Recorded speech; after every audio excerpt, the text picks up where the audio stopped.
Effectivement, j'ai sous mes yeux d'ailleurs ici une réforme, disons un communiqué officiel du ministère de l'Immigration qui date du 28 mai et qui présente les grandes lignes de ce que veut faire le ministre dans la réforme. Le projet va être discuté en Conseil des ministres, va être discuté en Chambre et puis ça va automatiquement être soumis au vote. Alors, qu'est-ce que le ministre présente ici comme élément? J'ai pris le soin de ne pas dire n'importe quoi. J'ai le communiqué du 28 mai ici. Pour être sûr de donner les bonnes informations. Voilà, parce que je sais que les gens qui nous suivent, c'est des gens qui sont des personnes instruites, c'est des gens qui vont aussi faire des recherches, c'est des gens qui vont aller lire et vérifier. Mais évidemment, notre côté à nous, c'est que nous avons une compréhension non seulement juridique, pratique, mais aussi intellectuelle de la question. Absolument. Alors, le ministre dit que cette réforme va s'articuler sur 4 objectifs. Une meilleure intégration au marché du travail, une sélection plus efficace pour répondre aux besoins du marché du travail, une compétence en français qui facilite l'intégration, une intégrité du programme renforcée. Je vous dirais que le dernier point, une intégrité du programme renforcé, je ne comprends pas bien. Je ne comprends pas bien qu'est-ce qu'il veut dire. Il renforce pas le programme, mais je vous dirais déjà d'emblée qu'il complique le programme. Plus efficace pour répondre aux besoins du marché du travail. Alors, donc, qu'est-ce qui arrive? Je vous ai présenté que c'est vraiment 2 catégories de gens. Ce sont les étudiants ou les travailleurs étrangers qui sont concernés. À l'époque, puisque la réforme n'a pas eu lieu au mois de novembre, il suffisait tout simplement que vous soyez diplômé, soit doctorat, maîtrise, baccalauréat, DEC technique, je dis bien DEC technique, pas un DEC général, un DEP de 1800 heures, et ça vous rend éligible. Absolument. Ce que le ministre dit avec cette réforme qui s'en vient, si vous êtes diplômé au Québec, une expérience de 12 ou de 24 mois à temps plein sera dorénavant demandée aux étudiants et aux étudiants étrangers diplômés souhaitant présenter une demande de sélection permanente au PEC. Alors, vous comprenez que quand vous allez avoir votre diplôme en main, oubliez ça, là, vous n'allez pas demander un CSQ tout de suite. Absolument. Il faut aller chercher de l'expérience de travail pour 12 ou 24 mois. Quand on dit 12 ou 24 mois, le communiqué n'est pas complet, mais nous entendons par là que ça va être déterminé en fonction probablement des diplômes ou bien de niveau d'études ou toute autre chose. Parce que quelqu'un qui fait une formation de 3 ans, de 2 ans, et quelqu'un qui a fait une formation de 1800 heures, c'est pas la même chose. C'est pas la même chose. Alors, est-ce que ceux qui ont fait un doctorat, on va leur demander 12 mois? Et ceux qui ont fait peut-être un DEC technique, 24 mois? Ce n'est pas déterminé, on ne le sait pas. Une autre chose qu'on ne sait pas, c'est que est-ce que ça sera de l'expérience de travail dans votre domaine d'études ou tout simplement de l'expérience de travail, quelle que soit l'expérience de travail. Et une autre question que je me pose, qu'est-ce que ça devient cette expérience de travail que les étudiants étrangers ont au cours et pendant leurs études? Il y a des étudiants étrangers qui travaillent. Ils font 20 heures pendant la session et ils sont à temps plein pendant que c'est l'été. Absolument. Alors, cette expérience vaut quoi? Premièrement, quand on fait une réforme pour alourdir un système, pour rendre ça encore plus compliqué, je me disais toujours, c'est quoi la motivation? Est-ce que le PEC tel qu'il est présentement, est-ce que le PEC a présenté des failles, une certaine difficulté? Est-ce que ça a fait en sorte que des gens en ont profité alors qu'ils ne pouvaient pas en profiter? Je parle bien des étudiants qui ont obtenu des diplômes ici au Québec. Absolument. Qu'est-ce que ça a causé comme difficulté en termes d'immigration? Est-ce que ces gens ne sont pas plus intégrés ici? Déjà le temps d'avoir étudié. On parle de compétences en français. Ces gens étudient ici en français. La réforme vient parler de renforcer les compétences en français, mais pour des gens qui ont obtenu des diplômes ici, ils ont étudié en français. Ils connaissent le français. La réforme parle de meilleure intégration au marché du travail, mais en étant ici, en travaillant comme étudiant, n'est-ce pas une forme d'intégration? Peut-être qu'il aurait pu dire que cette forme d'intégration n'était pas suffisante et que pour lui, il faut travailler pendant 46 mois, 50 mois, 70 mois pour qu'on soit sûr qu'il est devenu un bon Québécois. Bon, vous comprenez qu'à ce point, c'est difficile. Quelqu'un qui finit, et là maintenant je me pose la question, si l'expérience québécoise devait à ce moment-là concerner votre domaine d'études, mais là, ça serait encore plus compliqué. vous êtes docteur en droit. Je donne un exemple. Vous êtes docteur en droit et vous voulez, vous avez fini votre doctorat, vous devez travailler dans votre domaine. Absolument. Vous allez enseigner où? Qui va vous recruter comme professeur en droit? Qui va vous donner facilement un emploi comme chercheur ou je ne sais pas, vous comprenez? Et souvent, je donne mon exemple. Moi, j'ai fini en droit, c'est beaucoup d'étudiants qui ont cette difficulté-là. Combien de fois les gens ont eu du mal à avoir ne fût-ce qu'un stage en droit? Combien de fois les gens ont eu du mal à être engagés comme avocat? Moi, je me suis retrouvé à créer mon cabinet moi-même parce que j'avais de l'initiative, oui, mais c'est aussi parce que les recrutements, un peu, c'était pas facile. Tout le monde n'est pas recruté.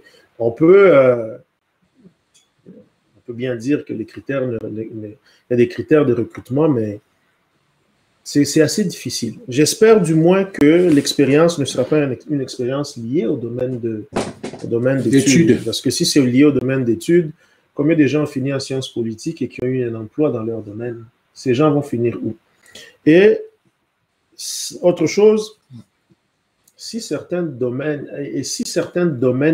certains diplômes, on vous demande par exemple 24 mois d'expérience. Quand vous avez un DEP, combien de mois qui vous donnent avec votre post-diplôme? Parce qu'il y a, à l'obtention du diplôme, on vous donne un permis de travail post-diplôme pour vous permettre d'attendre à ce que votre résidence sorte. Et là, on vous demande de l'expérience de 24 mois. Ça veut dire tout simplement que dans 24 mois, vous allez prouver que vous avez travaillé au Canada.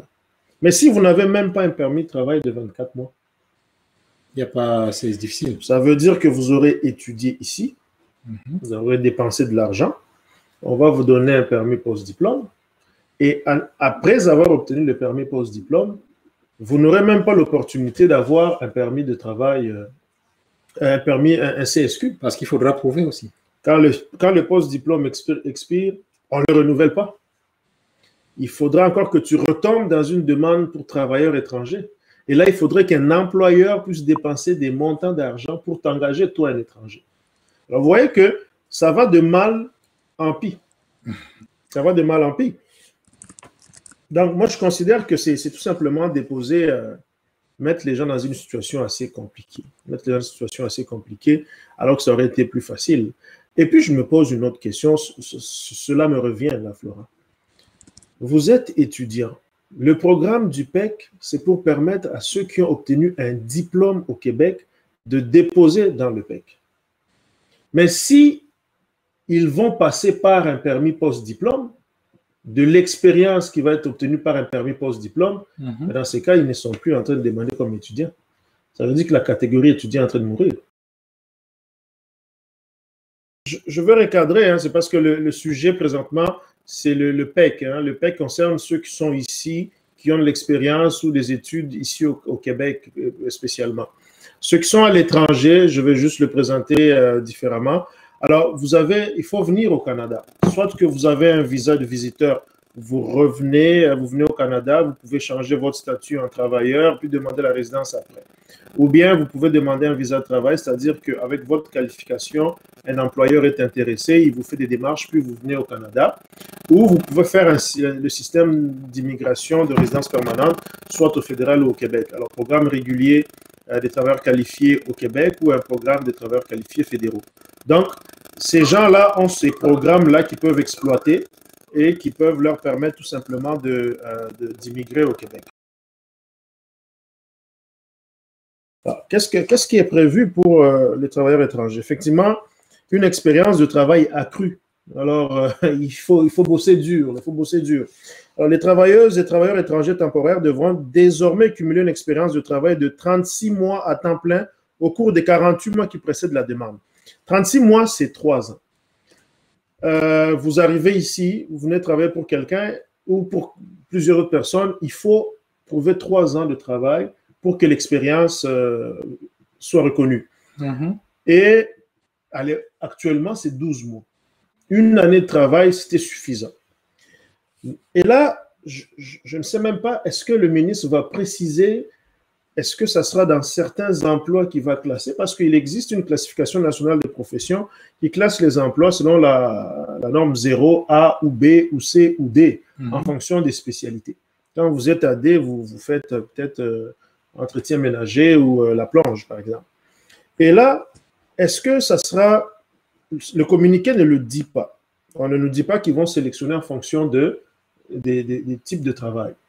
Je vous dirais que ça serait une grave erreur parce que si quelqu'un qui soutient le domaine de la restauration, les gens qui travaillent comme plongeurs, serveurs, cuisiniers et tout, s'ils se rendent compte que leur emploi ne va pas rentrer dans la catégorie, et ces gens vont déménager, vont aller être tous dans la catégorie qui fonctionne. C'est comme aujourd'hui, on entend que les demandeurs d'asile, certains vont pouvoir avoir le CSQ parce qu'ils travaillent dans le domaine de la santé, et tout le monde a envie de se jeter maintenant dans le domaine de la santé.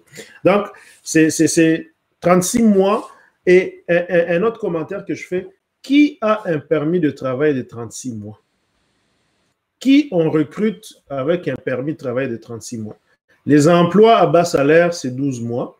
Le COVID a essayé de faire en sorte qu'ils auront 24 mois. Et les emplois spécialisés, on peut demander 24 mois. Et si on demande 36 mois, c'est-à-dire 3 ans, ben, il faut apporter une explication pourquoi vous recrutez un étranger pour 36 mois. Pourquoi est-ce qu'on demande une explication? C'est tout simplement parce que l'idée n'est pas de recruter tout le temps à l'extérieur. L'idée, c'est de donner du travail aux Canadiens et aux résidents permanents. Mais dans l'allure où on s'en va comme ça, si les gens ne peuvent pas avoir 36 mois de travail, la personne viendra, aura travaillé 2 ans, n'aura pas atteint les 36 mois. Il faut encore qu'elle trouve un employeur, que son employeur prolonge son statut. S'il prolonge, il va atteindre les 36 mois et il va pouvoir être éligible. Mais il faut juste qu'il soit à l'emploi. Si le contrat n'est pas prolongé, c'est fini, l'histoire finie, vous rentrez chez vous, vous aurez contribué à l'économie, vous aurez travaillé ici, vous aurez payé vos impôts, vous aurez appris le français, vous serez intégré au marché du travail, vous aurez répondu à la question de la main-d'œuvre, et on va vous dire, écoutez, bon retour chez vous. Alors, 36 mois, pourquoi 36 mois? Pourquoi pas 12? Pourquoi pas 24? Si ce n'est juste de faire gagner du temps aux gens ou de demander aux gens de travailler encore plus. Et le côté que je trouve un peu le revers malsain dedans, c'est que les travailleurs étrangers ont des contrats fermés. Ils doivent travailler pour la même personne. Alors, pour les employeurs d'ici, ben, ça serait une opportunité pour ceux qui sont, vous comprenez, entre guillemets, pas corrects. Ils vont profiter des travailleurs pour essayer de les utiliser à fond. Ça peut stabiliser le marché du travail dans le sens que les gens vont occuper leur emploi pendant une certaine durée, mais de l'autre côté, si l'emploi ne fonctionne pas, que les gens doivent repartir, atteindre 36 mois, ça va être vraiment très accru. J'aimerais immigrer au Canada, j'ai un statut travailleur dans mon pays actuellement avec tout ce qu'il faut pour une demande de visa. Que dois-je faire? La personne, je ne sais pas où elle se trouve, elle veut venir au Canada, elle est travailleur dans son pays, elle veut venir ici, elle a tout ce qu'il faut pour une demande de visa. C'est comme je disais, si vous voulez venir travailler, trouvez-vous un employeur ici qui veut vous recruter et procéder par des démarches de permis de travail pour venir. Ou sinon, si vous avez la possibilité de voir votre visa, venez avec votre visa, vous pouvez le changer après. Certaines personnes vont me dire, je veux venir voir le milieu, j'ai obtenu un visa, ce qui n'est pas aussi facile. Puis, je veux voir si ça me permet de changer mon statut en travailleur. Si vous pouvez venir ici, vous pouvez tout faire. Sinon, vous faites votre démarche de travailleur à l'étranger ou vous faites une démarche de résidence permanente à l'étranger. Monsieur Nicolas Mbaye qui dit bonsoir. Depuis le Sénégal pour un travailleur, quelles sont les possibilités pour venir continuer ma carrière en tant qu'ingénieur en qualité de sécurité environnementale? Alors, il faut comprendre que les emplois que nous avons au Canada, c'est souvent en fonction de plusieurs domaines. Alors, si un employeur est intéressé avec votre profil, il fera les démarches nécessaires pour vous faire venir. Sécurité environnementale, je vous dirais que ce n'est pas dans les domaines qu'on cherche qu'il y ait de la pénurie. Alors, il faut bien voir, est-ce que vous allez avoir quelqu'un qui va vous recruter? D'autres personnes me disent des fois, maître, je suis prêt à faire tout, venir ci et ça. Évidemment, si vous avez l'expérience en dehors de ce domaine, vous pouvez simplement faire votre démarche et puis venir.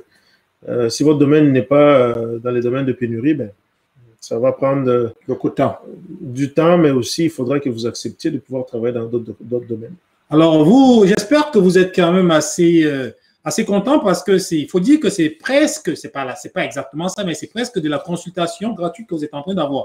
Mais c'est juste quelques petites informations. Maître, quelqu'un qui demande les frais d'immigration ont changé pour quelles raisons? Je n'ai pas encore vu que les frais ont changé. J'ai entendu, hein, je ne peux pas confirmer quoi que ce soit, j'ai entendu que ça changerait. Pourquoi ça va changer? Je vous dis que est-ce que le ministère, est-ce que le gouvernement du Canada doit s'expliquer quand il augmente un prix de visa? Non. Alors, vous comprenez, ça, là. Voilà, donc vous comprenez pourquoi je ne veux pas continuer à répondre, mais c'est un pouvoir absolu qu'ils ont, et puis c'est comme demain ils peuvent dire tout simplement, écoutez, c'est notre pays, on ne donne plus de citoyenneté, par exemple. Ça n'arrivera pas, mais on ne sait jamais. C'est ça. J'avais d'autres questions. L'impact du COVID, bien sûr, affectera-t-il le taux d'immigration pour les années 2020 et 2021 et 2022? Écoutez, moi, je sais que le gouvernement, alors on parle de deux volets là, le gouvernement du Québec et fédéral. Le fédéral, le ministre Mendicino a clairement dit que l'immigration ne peut pas s'en passer. C'est juste qu'avec le COVID, les mesures sanitaires doivent être respectées. Je l'avais dit dans les premières capsules, la loi d'immigration, c'est sécurité et santé des Canadiens. Absolument. Alors, il y a des mesures exceptionnelles qui vont être prises pour la question de sécurité, santé et tout. Mais même au Québec, quand on dit qu'on veut régler, réduire, compliquer pour diminuer le nombre d'immigrants ou bien mieux gérer cette immigration-là pour mieux l'intégrer, ça sera difficile. L'immigration, là, il n'y a aucun pays, à moins que le pays soit fermé comme la Corée ou je ne sais pas, qui peut s'en passer là. Et actuellement, avec l'intégration, la mondialisation et tout, on n'aura pas de choix. Là. On n'aura pas de choix. Alors, le COVID va certainement, aujourd'hui, la conséquence qu'on voit, les dossiers sont traités. Et ça prend beaucoup de temps. Les agents sont confinés, les dossiers arrivent, et qui va ouvrir l'enveloppe? Est-ce que dans l'enveloppe, il n'y a pas monsieur COVID? On a peur d'ouvrir. Bon, il y a beaucoup de mesures qui doivent être prises, mais ça va repartir. Là, ça va repartir. C'est un pays, nous sommes au Canada, les États-Unis sont presque au-delà ils sont proches ou un peu plus que 300 millions. On est 40 ou 45 millions au Canada. Écoutez, je pense qu'il y a encore de la place pour l'immigration. Et puis, l'immigration, vous voyez, dernièrement, le gouvernement fédéral, 21 milliards de contributions à l'immigration, les étudiants ou toute autre chose. L'immigration au Canada, ce n'est plus un débat, c'est bénéfique que maléfique. Quand on change une loi, elle peut avoir un effet pour le futur, elle peut avoir un effet pour le futur et les gens qui ont déjà un statut, est-ce qu'ils auront des droits acquis ou pas? Alors, je vois que le ministre dit qu'il prévoit une mesure transitoire qui est prévue pour les travailleuses et travailleurs étrangers temporaires disposant d'un permis de travail valide avant l'entrée en vigueur prévue dans les prochaines semaines du nouveau règlement. Alors, c'est dans les prochaines semaines. Alors, la mesure transitoire, je souhaite que ce changement ici n'affecte pas ceux qui ont déjà un permis de travail. Ceux-là qui sont ici, qui attendent un permis de travail, vous comprenez que il risque d'être coupé de croisée par rapport avec ce changement-là. Et malheureusement, il y a des cas assez simples. Il y a des gens qui sont ici, qui sont venus comme visiteurs, qui ont obtenu leur étude d'impact sur le marché du travail, leur CAQ et tout, et qui devaient se rendre à la frontière pour obtenir un permis de travail. Ces gens n'ont pas actuellement un permis de travail, mais ils devraient l'obtenir, mais le COVID fait en sorte qu'ils ne peuvent pas aller à la frontière, c'est fermé. Donc, ils risquent d'obtenir leur permis de travail plus tard, alors que la mesure va rentrer après. Alors, un permis de travail, ce qu'il faut entendre par permis de travail, c'est ce que je comprends, mais si on pouvait aussi, dans la mesure transitoire, dire que ceux-là qui avaient déjà obtenu au moins un contrat, un CAQ, une étude d'impact sur le marché du travail, ceux-là aussi pourraient rentrer dans la mesure transitoire. Dans le cas contraire, ils auront été pénalisés pour rien parce qu'avoir un permis de travail à la frontière, c'est très rapide. Ils auront été pénalisés pour rien, mais au moins, puisque c'est un communiqué du Québec, un CAQ, c'est un document d'immigration du Québec. Officiel. Donnons la chance aussi à ceux-là qui n'ont pas encore leur permis, mais qui ont une étude d'impact sur le marché du travail et un CAQ, de bénéficier de cette mesure transitoire parce que sinon, ils auront beaucoup de misère. Par contre, je n'ai pas de mesure transitoire que je vois ici dans le communiqué en ce qui concerne les étudiants. Est-ce que ça veut dire qu'il faut avoir vraiment obtenu son diplôme avant d'entrer en vigueur de la mesure pour être sauvé de ces expériences obligatoires qu'on demande, ou bien, je ne sais pas comment ils vont ménager ça, mais je sais que ça sera assez tranchant pour que les gens s'alignent. On a une autre question, maître. La question, c'est quels sont les métiers pour immigrer et profiter du PEC dans les domaines d'études? Vous savez, maître, je tiens à rappeler à tout le monde qui écoute ici que maître, aujourd'hui, il va répondre au mieux de sa volonté. Il n'est pas obligé de répondre à toutes les questions. Il peut vous demander de nous contacter plus tard. Tout est libre à lui. Donc, voilà. Je vais essayer parce que je pense que vos téléspectateurs veulent être satisfaits aussi. OK. Il y a comme des mélanges à l'intérieur. On n'a pas besoin d'un diplôme pour immigrer comme dans le PEC. OK? Un enfant de 18 ans qui a eu 18 ans qui s'en va à l'université va venir et avec son diplôme et ce que le ministre dit, son expérience de travail, il va rentrer dans le PEC. Vous êtes aussi, dans votre pays aussi, vous avez un emploi, vous obtenez votre permis de travail, vous rentrez dans le PEC. Si vous voulez venir comme travailleur, il faut avoir les compétences et la qualification requise et un employeur qui veut vous recruter.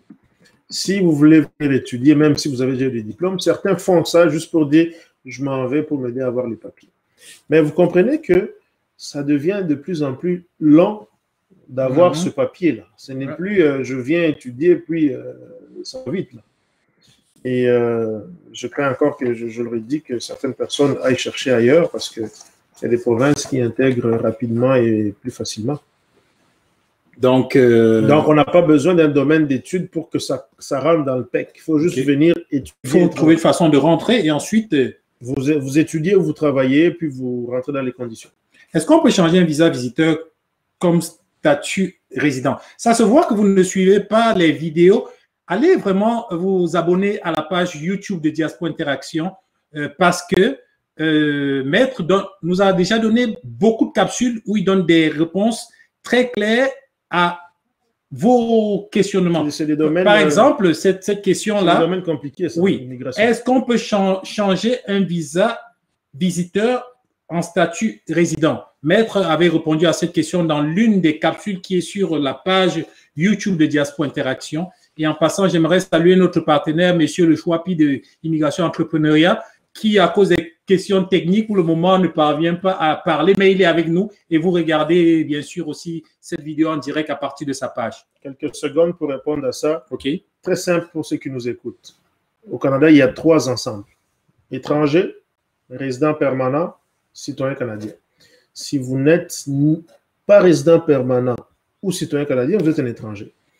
Alors, pour sortir de visa visiteur à résident permanent, un visiteur ne peut pas, de son statut, tout de suite devenir résident permanent. C'est impossible.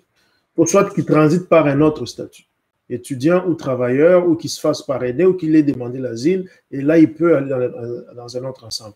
C'est le plus petit des statuts. On donne un visa visiteur, tu viens 6 mois, tu regardes c'est quoi le Canada, tu es comptable, puis tu t'en vas. C'est juste ça. Mais il faut transiter par un autre statut. Est-ce qu'on peut avoir un permis de travail avec un visa visiteur? Il dit 2 choses différentes. Visiter et travailler, c'est différent. Si vous êtes visiteur pour travailler, il faut un permis de travail. Mais c'est possible de l'avoir sans problème. Il faut juste être bien accompagné. Je m'appelle Berlin, je vais pas dire du Gabon, puisqu'il a écrit. Je voudrais, avec votre permission, avoir la date de la reprise des dépôts des dossiers pour l'immigration canadienne en tant que travailleur qualifié. En tant que travailleur qualifié dans le système en ligne, écoutez, je n'ai pas d'ordinateur pour vérifier effectivement cela, mais les sites d'immigration au Canada sont assez chargés. Pas chargés, mais ils sont assez bien faits pour que vous puissiez avoir toute l'information là sur le plateau comme ça. En tant que professionnel, je ne veux pas dire n'importe quoi et puis voilà. Vous pouvez continuer. Je vous réfère au site d'immigration. J'apporte quelque chose que là, franchement, quand je disais que la réforme doit apporter des choses qui sont à l'avantage des citoyens. Quand on fait une réforme, c'est pour apporter quelque chose de nouveau, corriger quelque chose qui n'a pas été bien fait. Moi, je me rappelle, j'avais demandé mon CSQ en tant qu'étudiant quand j'ai eu ma maîtrise en droit international et j'avais eu mon CSQ en 20 jours. OK. Tu envoies, tu comptes 20 jours, tu l'as dans ta boîte aux lettres. Regarde ce qui nous prévoit. Alors, on dit initialement, le délai de 20 jours avait été prévu pour assurer le traitement d'un nombre limité de dossiers présentés annuellement. Le nouveau délai de traitement tient compte de l'importante augmentation des demandes présentées dans le PEC. Le ministre s'engage ainsi à traiter les demandes dans un délai maximum de 6 mois. OK, au lieu de 20 jours. Bon. Alors, les libéraux, je ne compare pas un parti à un autre, mais les gens qui demandaient le CSQ à l'époque, il y avait un gros volume. On sait combien de gens en ont profité du PEC. Et dans 20 jours, on avait une décision. Parce que c'était assez simple. On vous dit, vous avez un diplôme, c'est clair et tout, vous le montrez, vous le prouvez, les agents délivrent. Vous avez de l'expérience, vos fiches de paye, l'employeur a une lettre et tout, c'est assez clair.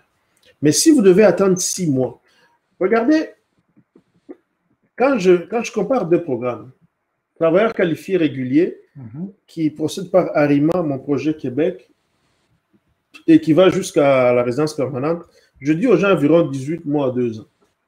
Okay. Ça, c'est pour quelqu'un qui est à l'extérieur, quelqu'un qui est, je vais citer un pays au Gabon. 2 ans. 2 ans. 2 ans environ, s'il quitte le bassin, il sera ici. Là. Celui qui arrive ici, permis de travail. Il arrive, il travaille. D'abord, ça prend 10 mois pour faire toutes les démarches pour faire venir quelqu'un. Ça fait déjà presque 1 année. Vous travaillez 3 ans. Ça fait déjà 4 ans. Après ça, vous attendez 6 mois pour avoir votre PEC. Ça fait 4 ans et demi. Après ça, vous devez attendre au moins 1 année au fédéral. Ça fait 5 ans et demi. Donc, ça va vous prendre environ 6 ans pour avoir la carte de résident permanent. Le monsieur qui est là-bas dans le système régulier des travailleurs qualifiés, ben lui, s'il est sélectionné dans le bassin, il aura sa résidence permanente avant tout. Ah, ça, c'est certain. Alors, à quoi ce programme serait-il avantageux? Je le dis parce que on me posait la question, quel est le meilleur programme présentement? On l'avait fait dans une capsule, on avait dit que c'est le PEC. Je pense que je vais revenir sur ma réponse au fur et à mesure que les choses avancent. OK? Alors, il y a aussi un projet pilote, effectivement, les préposés aux bénéficiaires, et puis le ministre dit qu'il va réserver quelques CSQ. Je pense que tout ça, c'était pour essayer de payer de manière honorable leurs fautes et leurs erreurs, mais écoutez, je pense que ce qui est fait ici, personnellement, complique les choses pour rien. Et je me dis que l'intention en arrière est pour le moment tout simplement de limiter ou de réduire l'immigration que de favoriser l'immigration. On fera le possible. Effectivement, le Choapi, vous savez, consulter, c'est toujours mieux. Hein? Demander un conseil, ça vous évite de faire des fausses routes, de faire des mauvais choix ou... Écoutez, moi, je passe souvent dans vos médias. Et vous êtes avec Diaspora Interaction, avec le Choapi. Donc, je profite de votre plateforme pour essayer en tant qu'invité, dire ce qui est mieux pour les gens. Donc, je continuerai parce que le média de la diversité, c'est vous, et puis l'immigration, c'est ça qui fait de la diversité. Merci à tous. Nous remercions tous ceux qui ont suivi cette émission.